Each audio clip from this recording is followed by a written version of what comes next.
वडे बनवणार आहे.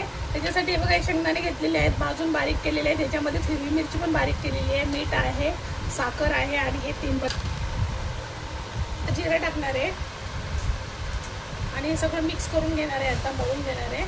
हे तर बटाटे वगैरे आहेतच याच्यामध्ये. पाणी थोडं थोडं टाकूनच मळायचं. बटाटा आणि वल्ल्या साबुदाण्यामध्येच मळून घेतलेले. आता थोडीशी मला असं वाटतं पाण्याची गरज आहे म्हणून मी थोडंसं पाणी टाकते. असं या पद्धतीने पाणी टाकून याचा एक असा गोळा बनवून घ्यायचा आणि गोळा बनल्याच्या नंतर 5 मिनटं तरी याला ठेवून द्यायचं. नंतर वडे बनवायला घ्यायचे. पद्धतीने असं मळून घ्यायचं आणि 5 मिनटं थांबायचं. 5 मिनटाच्या नंतर वडे बनवायला घ्या.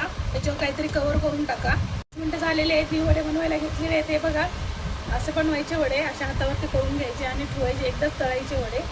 असायचं नाही आहे, हळूहळू करून घ्यायचं असं. हे बघा माझे वडे करून झालेले आहेत. अशा पद्धतीने वडे बनवायचे. काम झालं माझं आणि हे बघा मी वडे टाकते. वडे करून असे वडे तळून घ्यायचे आणि थोड्या वेळाने गॅस पण स्लो करायचा. स्लो गॅसवर पण वडे तळून घ्यायचे. अशा पद्धतीने बघा किती मस्त वडे झालेले आहेत. मस्त फ्राय झालेले आहेत. अशा पद्धतीचे वडे तुम्ही पण करून बघा. माझ्या रेसिपीला लाईक करा.